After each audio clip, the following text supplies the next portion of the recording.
அனைத்து நல்லுள்ளங்களுக்கும் வணக்கம். நான் உங்கள் ரவிக்குமார். தொடர்ந்து அமெரிக்கா ஈரானுக்கான தாக்குதல் நிலவரங்களை பார்க்குறோம். காலையில் உங்களுக்கு ஒரு அப்டேட் கொடுத்துருந்தேன். அமெரிக்கா ஈரானுடைய நிலைகள் மீது தாக்கல் நடத்தியிருந்தாங்க.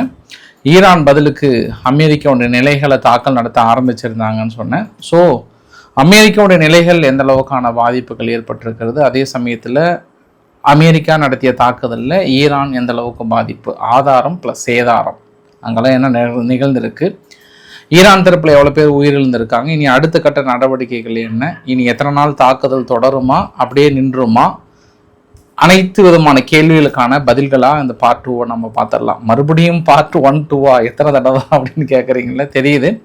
அதுக்கு வெள்ளை மாளிகை ஒரு அறிவிப்பு கொடுத்துருக்காங்க. நீ எத்தனை பார்ட் வரைக்கும் போடலாம் அப்படின்னு அவங்க ஒரு அறிவிப்பு கொடுத்துருக்காங்க. அதையும் நம்ம என்னென்னு பார்த்துடலாம். நம்ம ஸோ வீடியோக்குள்ளே போகிறதுக்கு முன்பு நீங்கள் நம்ம சேனலை சப்ஸ்கிரைப் பண்ணலாம். சப்ஸ்கிரைப் பண்ணிட்டு வாங்க. மறக்காம பெல் பட்டன் கிளிக் பண்ணி ஆல் ஆப்ஷன்ஸ் கொடுங்க. அப்படி கொடுக்கலாம்.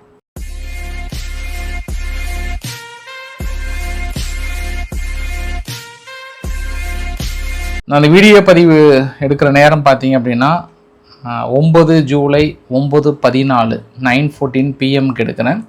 கரெக்டாக அந்த வீடியோ பதிவு எடுக்கும்போது ஃப்ரெஷ் அலர்ட் மறுபடியும் 3வது தடவை தாக்கல் நடத்துவதற்காக அமெரிக்கானுடைய போர் விமானங்கள் ப்ளஸ் AWCS அங்கே Jordan, Qatar, Saudi, UAE, Bahrain அங்கேருந்து எல்லா விமான நிலையத்திலிருந்தும் கிட்டத்தட்ட ஈரான் மீது தாக்கல் நடத்துவதற்கு ஒரு சேர கிளம்பி இருக்கு. இது தாக்கல் நடத்துவதற்காகவா இல்லை சும்மா ரவுண்ட் அடிக்கிறதுக்காகவா அப்படின்றது உங்களுக்கு அடுத்த பதிவில் நான் உங்களுக்கு சொல்லிடுறேன். ஆனால் 100% மறுபடியும் அடுத்த இன்னொரு வேவ் அட்டாக் பண்ண போகிறாங்க. அதற்கான அறிகுறிகள் நிறைய தென்படுறது. நம்ம ஃப்ரெஷ்ஷாக 9:15 இப்போ நான் டைம் மேபி அது முன்ன பின்ன ஆகும், ஒரு 2 மணி நேரம் 3 மணி நேரம் ஆகும். பட் ஆனால் இன்றைக்கி நைட்டு மறுபடியும் தாக்கல் நடத்துறதுக்கான வாய்ப்புகள் நிறைய தென்படுகிறது. ஈரான் மீது தாக்கல் நடத்தினது அமெரிக்கா ஒரு வீடியோ பதிவை வெளியிட்டிருந்தாங்க. சென்காம் ரிலீஸ் பண்ணியிருந்தாங்க. 90 ஈரானுடைய மிலிட்டரி டார்கெட் இன்க்ளூடிங் அவங்களுடைய air defence system, coastal surveillance site, missile and drone storage areas, naval asset, logistic infrastructures, இது எல்லா இடத்துலையும் தாக்கல் நடத்தியிருக்கோம். மெயினாக இதற்கு முன்பு அவங்களுடைய ஈரானுடைய மிலிட்டரி கேப்பபிலிட்டிஸ்லாம் எங்கெல்லாம் இருந்தாங்களோ அந்த கமர்ஷியல் ஷிப் மீது தாக்கல் நடத்தப்பட்டதற்கு பதிலடி அப்படின்னு சொல்லியிருந்தாங்க. ஒரு சில இடங்கள் வெடித்து சிதறியதை சொல்கிறாங்க. இந்த தாக்குதல் நிகழ்த்தியதுக்கப்புறம் அதிகாரப்பூர்வமாக ஈரான் தரப்பில் என்ன சொன்னாங்கன்னா 14 பேர் இருந்து போனதாக சொல்கிறாங்க. அதில் 4 to 5 பேர் IRGCனுடைய மெம்பர்ஸ், 5 பேர் பக்கம் பசீத்னு சொல்லிட்டு அவங்களுடைய காவல்துறை சார்பாக இருக்காங்கல்ல, அவங்க இறந்து போனதாகவும் சொல்கிறாங்க. நான் உங்களுக்கு 2 வரைபடங்களை காட்ட விரும்புகிறேன். நான் முதல் வரைபடம் 7ஆம் தேதியும் 8ஆம் தேதியும் தாக்கல் நடத்தப்பட்டது. அந்த 7ஆம் தேதியும் 8ஆம் தேதியும் தாக்கல் நடத்தப்பட்டதுக்கு முன்பு 7ஆம் தேதி IRGC அந்த கப்பல்கள் மீது தாக்கல் நடத்தினாங்கல்ல, அந்த 2 கப்பல்களை காட்டியிருக்காங்க. அப்புறம் அங்கே பக்ரைன் பக்கத்தில் ஒரு ஹெட் குவார்ட்டர்ஸ் பக்கம் ஒன்று இருக்குது, அது மீது தாக்கல் நடத்தியிருக்காங்க. குறிப்பாக 1 இருக்கு பாருங்கள் நம்பர். அமெரிக்கானுடைய MQ-9 ரீப்பர் ட்ரோனு சொட்டு வீழ்த்தியிருக்காங்க. நேற்றே அதுக்கான வீடியோ பதிவுகளை வெளியிட்டிருந்தாங்க. இவங்க பேந்தர் அப்பாஸ், கஷம் ஐலாண்ட், சிரிக் இதை 3ஐயும் பெரிய அளவுக்கு குறி வைத்திருந்தாங்க. மற்ற இடத்துலாம் எக்ஸ்ப்ளோஷனால பெருசாக தாக்கம் இல்லை அப்படின்னு சொல்லியிருக்காங்க. இதில் இவங்க பதில் தாக்குதல் அப்படின்னும் போது குவைத்தில் இருக்கக்கூடிய 2 ஏர்பேஸ், ஹல் ஹலி சலீம் ஏர்பேஸ் ஒன்று, இன்னொன்று கேம்ப் ஹரிப்சான், இந்த 2 இடத்துலையும் பக்ரைனில் இருக்கக்கூடிய ஹெட் குவார்ட்டர்ஸ் மீதும் தாக்கல் நிகழ்த்தி இருக்காங்க. இதில் பேந்தர் அப்பாஸ் பகுதியில் அதிகமான பாதிப்பு ஏற்பட்டிருக்குன்னு சொன்னாங்க. இதான் ஃபஸ்ட்டு 7ஆம் தேதி 8ஆம் தேதி. அதுக்கப்புறம் இப்போ இன்றைக்கி காலையில் நடந்த ஃப்ரெஷ் தாக்குதல்.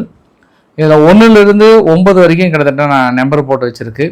1லிருந்து 9 வரைக்கும் நம்பர் போட்டதில் ஃபஸ்ட்டு ஒன்று போட்டிருக்கு பார்த்தீங்கன்னா, அது ரொம்ப முக்கியம். கோல்ஸ்டன் அப்படின்னு சொல்லுவாங்க, கோல்ஸ்டன் ரயில்வே பிரிட்ஜஸ்.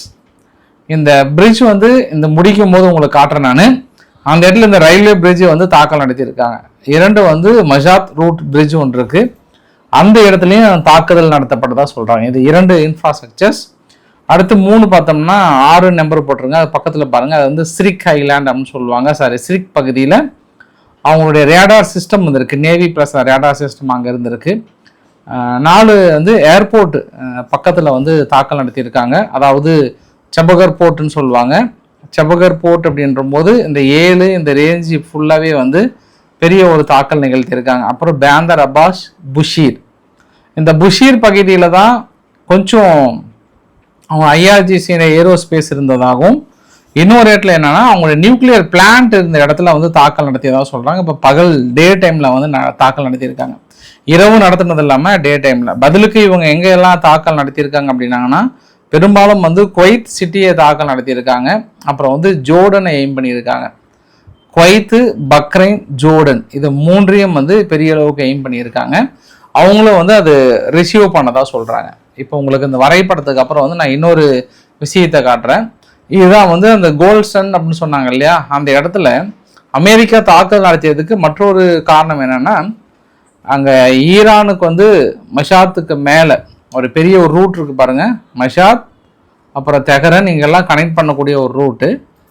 இது எங்கேருந்து வருதுன்னா, சீனா, கிர்கிஸ்தான், உஸ்பெகிஸ்தான் அப்படியே துர்க்மெனிஸ்தானை கனெக்ட் பண்ணக்கூடிய ஒரு பாதை இது. இந்த முக்கியமான பாதையை அடிச்சிட்டாங்க. இவங்களுக்கு ஏன் சந்தேகம் அப்படின்னா, தொடர்ந்து அங்கேருந்து ஏதாவது வந்துடுமா அப்படின்ற அடிப்படையில் ஒன்று அடிச்சிருக்காங்க.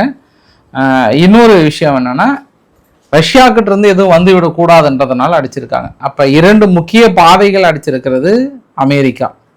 அப்போ முன்கூட்டியே திட்டமிட்டு தான் நடத்துகிறாங்க. ஏன்னா லாஸ்ட் டைமே என்ன சொன்னாங்கன்னா, பக்கத்தில் இருக்கக்கூடிய துர்க்மெனிஸ்தான் இங்கெல்லாம் பெருசாக அந்த ட்ரோன் உதவிகள்லாம் பெருசாக அங்கேருந்து வருது, மிசைல்ஸை கூட பெரிய அளவுக்கு உள்ளே வந்து ஹெல்ப் பண்ணுறாங்க. சம்டைம்ஸ் வந்து இவங்க கொண்டு போயிட்டு தாக்கல் நடத்துனதுக்கப்புறம் மறுபடியும் கொண்டு வந்து தாக்கல் நடத்துகிறாங்க. இந்த மாதிரியான காம்ப்ளிகேட்டடான இஷ்யூலாம் லாஸ்ட் டைம் வந்து இவங்க அனலைஸ் பண்ணியிருக்காங்க. அமெரிக்கா தரப்பில் அனலைஸ் பண்ணதுனால இந்த தடவை எடுத்த உடனே ஃபர்ஸ்ட் ஷாட்டு, அதாவது முதல் தாக்குதல என்ன பண்ணிட்டாங்க, கனெக்டிங் ரயில்வே பிரிட்ஜஸ், ஈரானையும் ரஷ்யாவையும் கனெக்ட் பண்ணக்கூடிய ஒரு பிரிட்ஜையும் இந்த பக்கம் சீனா, கசகஸ்தான், உஸ்பெகிஸ்தான் இந்த லைன் இருக்குல்ல, இதை 2ஐயும் தூக்கியிருக்காங்க. இது வந்து அவங்களுக்கு பெரிய ஒரு நெகட்டிவாக பார்ப்பாங்க ஈரான் தரப்புல இருந்து. பட் அதை தாண்டி மற்ற வழி இருக்கான்றதை பார்த்துடலாம். அதுவும் குறிப்பாக செபகர் போர்ட் என்ன ஆச்சு அப்படின்னா, அங்கே பெரிய ஒரு மானிட்டரிங் சென்டர் ஒன்று, எல்லா கப்பல்களும் வருதா அப்படின்ற ஒரு மானிட்டரிங் சென்டர் ஒன்று, பெரிய ஹப் ஒன்று மேலே ஒரு டவர் மாதிரி இருக்கும், அந்த டவரில் நடத்தியிருக்காங்க. இந்த புஷீர் ப்ராவினன்ஸில் 2 இடத்துல, ஒன்று எண்ணெய் சுத்திகரிப்பு செய்கின்ற ஒரு சில நிலைகள் மீது தாக்கல் நடத்தியிருக்காங்க. அவங்களோட எக்கனாமிக் ரெவென்யூ இருக்கக்கூடிய பகுதின்னு சொல்கிறாங்க. இன்னொரு பகுதியை வந்து அவங்க நியூக்ளியர் பவர் பிளான்ட் காம்பவுண்ட் பக்கத்தில் அடிச்சிருக்காங்க. இப்போ தான் ரஷ்யா 2 நாள் மட்டும் தான் அனுப்பிச்சாங்க. போங்கப்பா போய் வேலையில் ஜாயின் பண்ணுங்கப்பா, ஒன்றும் பிரச்சனை இல்லைன்னு சொல்லிட்டு அனுப்புனாங்க. அனுப்புனதுக்கப்புறம் இந்த தாக்குதல். ஆனால் ஐஏஏ என்ன சொன்னாங்கன்னா, இது வரைக்கும் எந்த பதற்றமும் இல்லை, எதுவுமே இல்லைன்றாங்க. ஆனால் அந்த இடத்துல ஒரு புகை மண்டலம் வருது. இதுக்கப்புறம் ஈரான் என்ன சொல்ல வராங்கன்றதான் ரொம்ப முக்கியம். தற்போது வரைக்கும் பிரச்சனை இல்லை, வெளியே தாக்கல் நடத்தியிருக்காங்க அப்படின்னு சொன்னாலுமே வந்து திடீர்னு அந்த காம்பவுண்ட் பக்கத்தில் நடத்தியிருப்பதை வந்து பெரிய விஷயமா பார்க்கலாம். அப்போ இன்னைக்கு டே டைம் ஈரானுடைய நேரப்படி 1 மணி இருக்கும். அந்த டைமில் பார்த்தோம் அப்படின்னா இரவு தாக்குதல் இல்லாமல் சிராஸ் அப்படின்ற பகல் நடத்தினாங்க. சிராஸ் தான் வந்து அவங்களுடைய இண்டஸ்ட்ரியல் காம்ப்ளெக்ஸ் ஒன்று. அந்த இண்டஸ்ட்ரியல் காம்ப்ளெக்ஸ் வந்து பார் ப்ராவினன்ஸ், அவங்க லார்ஜஸ்ட்டு 1.8 மில்லியன் பீப்புள் இருக்கக்கூடிய பகுதியில் ஒரு எலக்ட்ரானிக் இண்டஸ்ட்ரி காம்ப்ளெக்ஸ் இருக்குது, அங்கே அடிச்சிருக்காங்க. இந்த தாக்குதல்லாம் முடிஞ்சதுக்கப்புறம் பழையபடி கப்பல்லாம் போனால் எல்லாம் ஹோல்டு பண்ணிட்டாங்க, அங்கங்கே ஹோல்டு பண்ணிட்டாங்க. ஒரு சில கப்பல்கள் ஈரானோட பர்மிஷனோட மட்டும்தான் போகணும், ஓமனுடைய பாதையில் போகக்கூடாதுன்றதுல ஈரான் வந்து ரொம்ப தெளிவாகிறாங்க. இப்போ இவங்க பதில் தாக்கல் நடத்த போகிறதுக்கு முன்பு உடனே பதில் தாக்கல் நடத்தினாங்க. யார்? அமெரிக்கான்ற பாருங்க. ஈரான் வந்து அமெரிக்கா நிலைகள் மீது உடனே பதில் தாக்கல் நடத்தினாங்க. ஃபஸ்ட்டு பக்ரைனில் இருக்கக்கூடிய 5th ஃப்ளீட் வந்து பெரிய தாக்கல் நிகழ்த்தினாங்க. அங்கே பதில் நடவடிக்கைகள் சுட்டு வீழ்த்திட்டேன் அப்படின்னு சொல்லியிருக்காங்க. நாளைக்கு ஏதாவது பாதிப்பு இருக்கான்றதை பார்த்துடலாம். தொடர்ந்து பெட்ரோல் விமானங்களும் உளவு விமானங்களும் பறந்துட்டு இருக்குது. அடுத்த கட்ட தாக்குதலுக்கு குவைத் என்ன சொல்லியிருக்காங்கன்னா, 1 cruise missiles, 3 ballistic missiles, 10 UAE drone வந்து நாங்கள் ரிசீவ் பண்ணியிருக்கோம்னு சொல்கிறாங்க. ஜோர்டன் என்ன பண்ணியிருக்காங்க, இன்னைக்கு காலையிலிருந்து நாங்கள் 10 பேலஸ்டிக் மிசைல்ஸை ரிசீவ் பண்ணியிருக்காங்க. காலையிலிருந்து அப்படின்னா மொத்தம் ஒரு 3 வேவாக அனுப்பியிருக்காங்க இந்த அமெரிக்காவோட நிலைகள் மீது. 3 வேவில் ஃபர்ஸ்ட் ஒரு 3, 4 சாயந்தரம் வரைக்குமே என்கேஜாக இருந்தாங்க. இதற்கு முன்பு என்ன பண்ணாங்கன்னா, சும்மா ஒரு சிங்கிள் வேவில் அனுப்பிட்டு அமைதியாக இருந்துருவாங்க. பட் அப்பப்போ கேப் கிடைக்கும் போதெல்லாம் அனுப்பிட்டே இருந்தாங்க. சவுதி மீது மட்டும் அடிக்கலவங்க. சவுதி மீது அனுப்பல, இஸ்ரேலை இன்னும் அவங்க எதுவுமே கை வைக்கல, அதுக்கான வாய்ப்புகள் இல்லை. நான் இஸ்ரேல் கலந்துக்கல. ஏன்னா மேலே அடிச்சது நான் இஸ்ரேலுன்னு நினச்சேன் நான். அப்புறம் பார்த்தா இல்லைங்க, வாய்ப்பு இல்லை, இஸ்ரேலு இல்லை அப்படின்ற மாதிரி சொல்கிறாங்க. சரி, இது அடுத்த கட்டத்தை நோக்கி என்ன நகரும் அப்படின்னா, இன்றைக்கி ட்ரம்ப் தரப்பில் என்ன சொன்னார்னா, இந்த 2 நாடுகளுக்கு இடையேயான ஒப்பந்தம் வந்து ஆல்மோஸ்ட் காலாவதி ஆயிடுச்சு, அவ்வளோதான், இனி நாங்கள் தாக்கல் நடத்த போகிறோம். பட் அமெரிக்கா கிட்ட வந்து ஈரான் பெரிய அளவுக்கு எங்ககிட்ட சும்மா பெச்சு எடுத்தாங்க. சார் ப்ளீஸ் சார் எங்களை தாக்கல் நடத்தாதீங்கன்னு எங்கிட்ட கெஞ்சினாங்க, அதனால நாங்கள் விட்டு வச்சோம். இந்த தடவை அதிக வீரியத்துடன் தாக்கல் நடத்த போகிறோம்னு அவங்களோட ஈகோவை டீஸ் பண்ணிட்டாங்க. அப்போ நார்மலாகவே ஈரான் என்ன பண்ணுவாங்க, தாக்கல் நடத்துறதுக்கு தயாராக இருப்பாங்க. ஏற்கனவே இவங்க அடித்து டயர்டாகி எப்போ இந்த போர் நிறுத்தம் வருமோன்னு அமெரிக்கா ரெக்வஸ்ட் பண்ணி தான் போர் நிறுத்தினாங்க. அது நம்ம தொடர்ந்து நம்ம பார்த்துட்டு தான் இருக்கோம். ஏதோ அமெரிக்கா வீராப்பா போய் போர் நிறுத்தின மாதிரி சொல்கிறாங்க, அதெல்லாம் கிடையாது. அமெரிக்கா எப்படா நம்ம தெரியாமல் கை வச்சுட்டோம் நிறுத்தினா பரவாயில்லன்ற மாதிரி தான் இருந்தாங்க. பட் அப்போ செய்த தவறுகள் எல்லாம் கரெக்ட் பண்ணிட்டு நாங்கள் உள்ளே வந்திருக்கோம் அப்படின்னு சொல்கிறாங்க. ஏன்னா அதில் என்ன ஒரு கரெக்ட் பண்ணியிருக்காங்க அப்படின்னு சொல்கிறாங்கன்னா, இப்போ 10 ட்ரோன் வந்து அனுப்புனாங்க பார்த்தியா குவைத்து, அந்த 10 ட்ரோனுமே வந்து உக்ரைன் இந்த 1 மாத கேப்பில் என்ன பண்ணிட்டாங்கன்னா ஒரு பெரிய டீமே இறக்கி ட்ரோனில் ஆன்டி ட்ரோன் சிஸ்டத்தை வந்து ரொம்ப ஸ்ட்ராங் பண்ணியிருக்காங்க. இதற்கு முன்பு என்ன பண்ணாங்கன்னா, ட்ரோன் வந்தது அப்படின்னா எதிர்ப்பு ஏவுகணைகளை அனுப்புவாங்க, நிறைய செலவு பண்ணிட்டாங்க அமெரிக்கா வந்து. ஏன்னா பிரத்யோகமாக தடுப்பதற்காக இருக்கக்கூடிய ஆயுதங்கள், அதாவது பாலிஸ்டிக் ஏவுகணைகளை தடுப்பதற்காக இருக்கக்கூடிய வான்தடுப்பு ஏவுகணைகளை வந்து ட்ரோன் தடுக்கிறதுக்கு அனுப்புனாங்க. அதனால் திடீர்னு அவங்க சுதாரிக்க முடியல, நிறைய செலவு. இந்த ஒரு வார்த்தையே நேற்று ட்ரம்ப் அவர்கள் ஒரு ஜெலன்ஸ்கியை சந்திக்கும் போது சொல்கிறாரு, ஜெலன்ஸ்கியினுடைய பார்ட் உக்ரைனுடைய மிகப்பெரிய வேலை இப்போ மிடில் ஈஸ்டில் இருக்குது, அதுக்கு நான் எங்களோட இணைந்து பயணத்தில் மிடில் ஈஸ்டில் உங்களோட பார்ட் நிறைய இருக்குன்ற மாதிரி புகழ்ந்தார் நேற்று. அதனால் இன்றைக்கி அந்த ட்ரோன், அதாவது ஈரான் அனுப்பிய ட்ரோன் வந்து சேதாரம் இல்லாத இருப்பதற்கு இன்னொரு காரணம் உக்ரைனுடைய ஆன்டி ட்ரோன் சிஸ்டம் அப்படின்னு சொல்கிறாங்க. நாளைக்கு பார்த்தா தெரியும் ஏதாவது பாதிப்புகள் இருந்ததா அப்படின்ட்டு.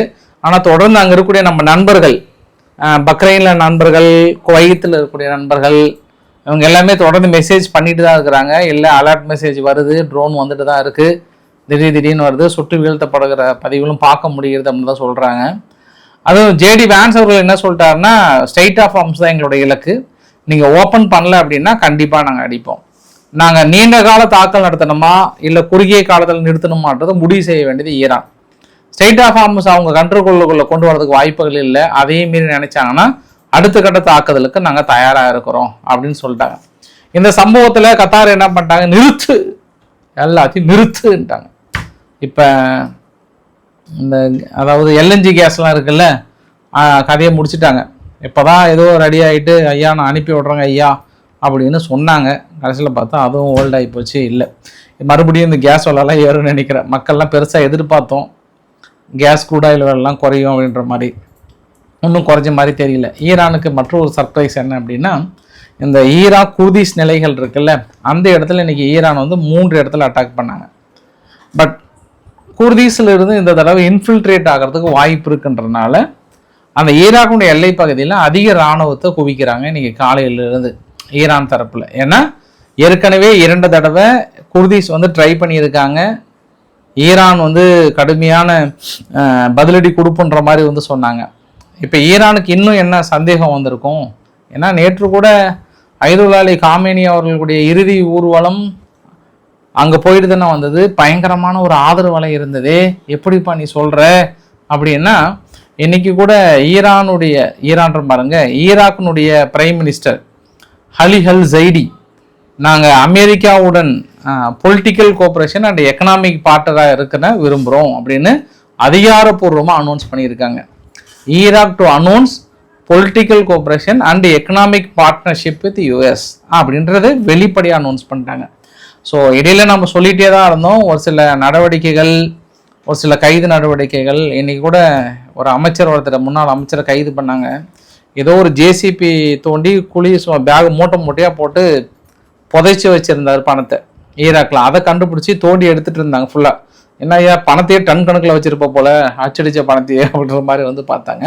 பட் அதற்காக இவங்க ஈரானை எதிர்த்துப்பாங்களான்னா சைமல்டேனியஸாக எதிர்த்துக்க வாய்ப்பு கிடையாது. அப்படியே ஸ்மூத்தாக பாலிசியாக தான் கொண்டு போவாங்க. உடனே அது அவருக்கும் பிரச்சனை ஆகிடும். ஏன்னா ஈராக்கில் வந்து ஒரு 20க்கும் மேற்பட்ட ஈரான் ஆதரவாளர்கள் இருக்காங்க. இன்னும் அவங்க இன்னும் களத்தில் இறங்கலை, அப்படியே அமைதியாக இருக்கிறாங்க. இந்த தடவை ரொம்ப அமைதியாக இருக்கிறாங்க. முதல் தடவையாக நான் பார்க்குறேன். வழக்கமாக அமெரிக்கா வந்து தாக்கல் நடத்தினா அங்கே ஈராக்கில் இருக்க ஈரான் ஆதரவாளர்கள் ப்ராக்சி குரூப்ஸ் எல்லாம் வெகுண்டு எழுவாங்க, தாக்கல் நடத்துவாங்க. இன்னும் தாக்கல் நடத்தாமல் இருக்காங்க. மேபி நடத்த போகிறாங்களா இல்லை அமைதியாக இருக்க போகிறாங்களா? அப்படி நடத்தினாங்கன்னா ஈராக் அரசாங்கம் என்ன வித முடிவுகள் எடுக்கும், அமெரிக்காவுக்கு சாதகமான முடிவுகள் எடுக்குமா அப்படின்றத நம்ம இன்னொரு ஆங்கிள்லையும் பார்க்கணும். வழக்கமாக தாக்குதலுக்கு உள்ளான நாடுகள் தனது கடும் கண்டனத்தை தெரிவித்திருக்கிறார்கள். சவுதி அரேபியா தனது கடுமையான கண்டனத்தை தெரிவித்திருக்கிறார்கள். சவுதி அரேபியா மனசுக்குள்ள சொல்லுவாங்க, பரவாயில்லப்பா எங்களை இன்னும் தொடாமல் இருக்கு, அதை நினைக்கும் போது கொம்புதான் ஹாப்பி அப்படின்னு நினைச்சிருப்பாரு நினைக்கிறானு. சவுதி அரேபியா எதுவுமே தொடாமல் இருக்காங்க, அப்படியே பூ போல பார்த்துக்கிறாங்க. சவுதி அரேபியா 2 விஷயத்தை வரவேற்கிறாங்க. ஒன்று, சிரியா மீது நீண்ட கால டெரரிஸ்ட் நாடுன்ற முத்திரையை வந்து நீக்கிறாங்க. 1979 சிரியா மீது அனைத்து தடைகளையும் நாங்கள் நீக்கிறோம் அப்படின்ட்டாங்க. ஏன்னா இதற்கு முன்பு அதை வந்து ஒரு தீவிரவாத நாடு, சப்போர்ட்டிங் டெரரிசம் அப்படின்னு ஒரு முத்திரை குத்தி பெரிய தடைகளை விதிச்சிருந்தாங்க. அதை அத்தனையும் நீக்கணும்னே very good America, very good அப்படின்னு இருக்காங்க. ஈராக்கினுடைய மூவை கூட கிட்டத்தட்ட பாராட்டின மாதிரி வந்து சொல்றாங்க. சவுதியினுடைய பாருங்க, குவைத்தினுடைய ஃபாரின் மினிஸ்டர் என்ன சொல்றாருன்னா, ஈரானுக்கான கண்டனங்களையும் நாங்கள் தொடர்ந்து வாட்ச் பண்ணிட்டு இருக்கிறோம் அப்படின்ற மாதிரி சொல்றாங்க. சப்போஸ் அமெரிக்கா வந்து இந்த கார்க் ஐலாண்டுக்குள்ள காலடி வச்சாங்கன்னா உயிரோடு திரும்பி போக மாட்டீங்க, முடிச்சிடும் உங்கள் கதையை. இது சும்மா நீங்கள் கற்பனையாக வேணால் நினச்சிக்கோங்க. அமெரிக்கா மண்ணில் உங்களால் எங்கேயுமே காலடி வைக்க முடியாது. ஏற்கனவே நாங்கள் கொடுத்த அடி பத்தலையா அமெரிக்கா அப்படின்னு யார் கேட்கறது? ஈரான் தரப்பில் கேட்குறாங்க. காலிபஃப் அவர்கள் ஒரு காலமும் ஸ்டேட் ஆஃப் ஹார்மஸ் முழுக்க அமெரிக்காவின் கட்டுப்பாட்டில் மட்டுமே, அமெரிக்கா இல்லை ஈரானுடைய கட்டுப்பாட்டில் மட்டுமே இருக்கும், அதையும் மீறி நீங்கள் மிரட்டலால் திறந்து விடலாம் என்று எண்ணினீர்கள் என்றால் உங்கள் கதையை முடித்து விடுவோம் அப்படின்ற மாதிரிலாம் சொல்லியிருக்காங்க.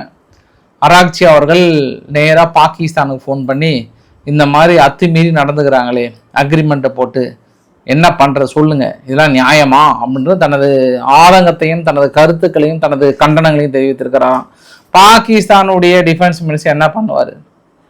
இல்லை இதை கேட்டு என்ன பண்ணுவார்? ட்ரம்ப் கிட்ட, ஐயா ட்ரம்ப் ஐயா ஏன் நடத்துறேன்னு கேட்க முடியுமா? இல்லை பதிலுக்கு அவர் தான், நீ ஏன்பா அந்த கடல் பகுதியில் போகிற ஓமன் பக்கத்தில் இருக்கக்கூடிய அந்த வெசல்ஸ் மீது தாக்குறது அவர் தான் கேட்டுருவாரா? அவங்களே ஒரு டம்மி பீஸு. அமெரிக்கா என்ன சொல்கிறாங்களோ அதை கேட்டு ஆமாம் அமைதின்னு வருவாங்க. அவங்கக்கிட்ட பேசி என்ன பிரயோஜனம்? பாகிஸ்தான்கிட்ட ஒன்றுமே கிடையாது. அமெரிக்கா சொல் பேச்சு கேட்டுக்கிட்டு அமெரிக்கா எத்தனை நாள் டைரெக்டாக கேட்டால் நம்ம மான மரியாதை போயிருமேன்றனால இவங்கள வச்சு மூவ் பண்ணாங்க. யார்? பாகிஸ்தானை வச்சு ஒரு சில ட்ராமாவை கிரியேட் பண்ணாங்க. இப்போ அவர்கள் ஐதுல்லா அலி காமனியோட இறுதி ஊர்வலம் நடந்துட்டுருக்கு. இதுக்கப்புறமும் ஈரான் தரப்பில் பேச்சுவார்த்தை நடத்தினாங்களா அவங்க காலியாயிருன்றதுனால இது வேறு வழியே இல்லை, அடுத்த ஸ்டெப்புக்கு போகிறாங்க. ஆனால் இதில் இன்னொன்று கூட பார்த்தீங்க அப்படின்னா, எவ்வளோ நேக்காக இஸ்ரேல் வந்து தள்ளி நிற்கிறாங்க பற்றியா, தள்ளி வச்சுருக்காங்க. ஒரு பர்ஃபெக்ட் பிளானை எக்ஸிக்யூட் பண்ணியிருக்காங்க. அதெல்லாம் நோட் பண்ணிங்களா? அதாவது இஸ்ரேலுக்கு சம்மந்தமே இல்லை, நீங்கள் லெபனானை பார்த்துக்கோங்க, ஹெஸ்புல்லா நிலைகளை பார்த்துக்கோங்க, மீதி இதெல்லாம் சம்மந்தமே இல்லாமல் நாங்கள் பண்ணிக்கிறோன்றாங்க. ஏன்னா ஈரான் அங்கேயும் நடத்தி இங்கேயும் நடத்தி நிறைய செக்ரிகேட் பண்ணிட்டாங்க இந்த தடவை. கொஞ்சம் டீப்பாக டெப்த்தாக போகிறாங்க. அதே மீறி கொஞ்சம் ரொம்ப டீப்பாக இறங்குச்சு அப்படின்னா இஸ்ரேல் உள்ளே வர்றதுக்கான வாய்ப்புகள் இருக்குது. இன்னும் ஒரு சில உளவு தகவல்கள் என்ன சொல்கிறாங்கன்னா, சப்போஸ் ஈரான் வந்து கடுமையாக ஒரு பட்சத்தில் இஸ்ரேல் உள்ளே போடுவதற்கான வாய்ப்புகள் இருக்குன்ற மாதிரி தான் சொல்கிறாங்க. இன்றைக்கி கிட்டத்தட்ட இறுதி ஊர்வலம் ஆல்மோஸ்ட் அவருடைய சொந்த கிராமத்தை நோக்கி அலையலையாக மக்கள் கூட்டம் வந்து நடந்திருக்கிறது. கிட்டத்தட்ட அவருடைய அந்த கஃபே அது சொல்லுவாங்க, அது என்ன சொல்லுவாங்க, சவப்பெட்டியை வந்து கிட்டத்தட்ட புதைக்க போகிறாங்க அப்படின்ற மாதிரி வந்து சொல்லியிருக்காங்க. இன்றைக்கி கான்யூனிஸ் பகுதியில் ஒரு பெரிய வெஹிக்கிள் ஒன்று, அந்த வெஹிக்கிளில் வந்து ஒரு ட்ரோன் தாக்கல் நிகழ்த்தியிருக்காங்க. 3 தீவிரவாதிகள் கொல்லப்பட்டதாக இஸ்ரேல் தரப்பில் சொல்கிறாங்க. அக்டோபர் 7ஆம் தேதி மூளையாக செயல்பட்ட மிக முக்கிய நபரை நாங்கள் போட்டோம் அப்படின்னு சொல்லியிருக்காங்க இஸ்ரேல் தரப்பில். இந்த கேப்பில் நாங்கள் மட்டும் சும்மா இருப்போமான்னு சொல்லிட்டு செங்கடல் பகுதியில் எமினி ஹவுதிகள் என்ன பண்ணுறாங்க, எட்ரினிட்டி சி அப்படின்னு சொல்லிட்டு ஒரு கப்பல் ஒன்று வந்திருக்கு, அதை தாக்கல் நடத்துவதற்காக ஏவுகணையை அனுப்பியிருக்காங்க. இப்போ நான் வரும்போது மேபி இலக்கு ஆகுதான்னு தெரியல. கிரீக்கில் இருக்கக்கூடிய F-16 போர் விமானம் ஒன்று கிரீக்கினுடைய விமான நிலையத்தில் அவசரமாக தரையிறங்கியிருக்கு. பார்த்தா பெரிய அளவுக்கு தீப்பற்றி இருக்குது. ஆனால் அது என்னன்னு சொல்லிட்டு விசாரணைக்கு உத்தரவிட்டிருக்கிறாங்க. நம்ம பொறுத்து இருந்து பார்க்கலாம். நம்ம வீடியோட நிறைவு பகுதியில் ஒன்று சீனாவில் பார்த்தீங்க அப்படின்னா இன்னைக்கு 2 இன்சிடென்ட், 2 தொழிற்சாலைகள் பற்றி எரிஞ்சிட்ருக்கு. ஒன்று வந்து ரப்பர் அதாவது செப்பல் தயாரிக்கிறாங்கல்ல அந்த தொழிற்சாலை, கிட்டத்தட்ட 28 பேர் பக்கம் இருந்து போனதாக சொல்கிறாங்க. நிறைய பேர் வந்து ட்ராப்பில் மாட்டிக்கிறதுக்கான வாய்ப்புகள் இருக்குது, இன்னும் உள்ளே இருப்பாங்கன்ற மாதிரி சொல்கிறாங்க. ஸோ கொஞ்சம் ஒரு பதற்றமான ஒரு சூழ்நிலை தான். 2வது டொமோவோஸ் க்ரூஸ் மிசைல்ஸ், அமெரிக்காவுடைய டொமோவோஸ் க்ரூஸ் மிசைல்ஸை வந்து ஜெர்மனிக்கு கொடுக்கறதுக்கு ஒத்துக்கிட்டாங்க. சுமார் 2400 கிலோமீட்டர் தூரம் வரை சென்று இலக்கை துல்லியமாக தாக்கல் நடத்தக்கூடிய இந்த ஏவுகணை ஜெர்மனியின் பாதுகாப்பிற்கு முக்கிய பங்காக தெரிவித்துள்ளார். அப்போ இத்தனை நாள் அமெரிக்கா கொடுக்காம இருந்தாங்க, இப்போ ஜெர்மனிக்கு கொடுக்குறாங்க. சரி, ஒன்றும் பிரச்சனை வச்சுக்கோங்கன்ட்டு. ஆனால் இதை நீங்கள் உக்ரைனுக்கு கொடுக்கக்கூடாதுன்னு சொல்கிறாங்க. அது காலங்கள் தான் முடிவு செய்யும். ஸோ இன்றைக்கு ஓரளவுக்கான தகவலை கவர் பண்ண நினைக்கிறேன். பிடிச்சிருந்தா லைக் பண்ணுங்கள், ஃப்ரெண்ட்ஸுக்கு ஷேர் பண்ணுங்கள், சப்ஸ்கிரைப் பண்ணுங்கள். ரவிக்குமார் சோமு சேனல். நன்றி, வணக்கம்.